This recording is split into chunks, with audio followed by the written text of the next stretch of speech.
Today we're making the Godfather herb crusted cream cheese. Do you like goat cheese? If not, I've got something for you. And if you like cream cheese, you're gonna love this. So we're gonna make kind of a fake goat cheese because, you know, people love it.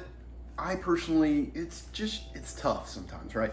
So you need three things. You need Godfather, you need some cream cheese, and you need a piece of parchment paper.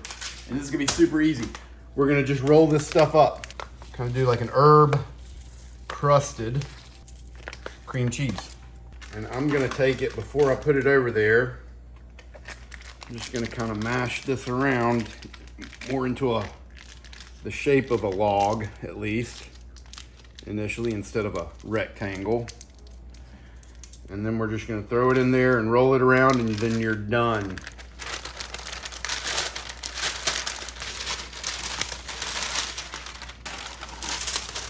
It's a little messy, I guess, but you get the point here, right? Food Play-Doh.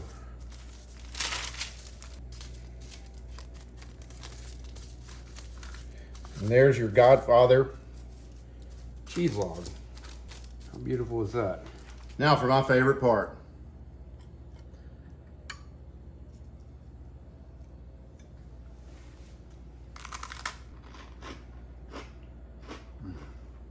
You have got to get this in your life. This is the OG crostini with the Godfather cream cheese.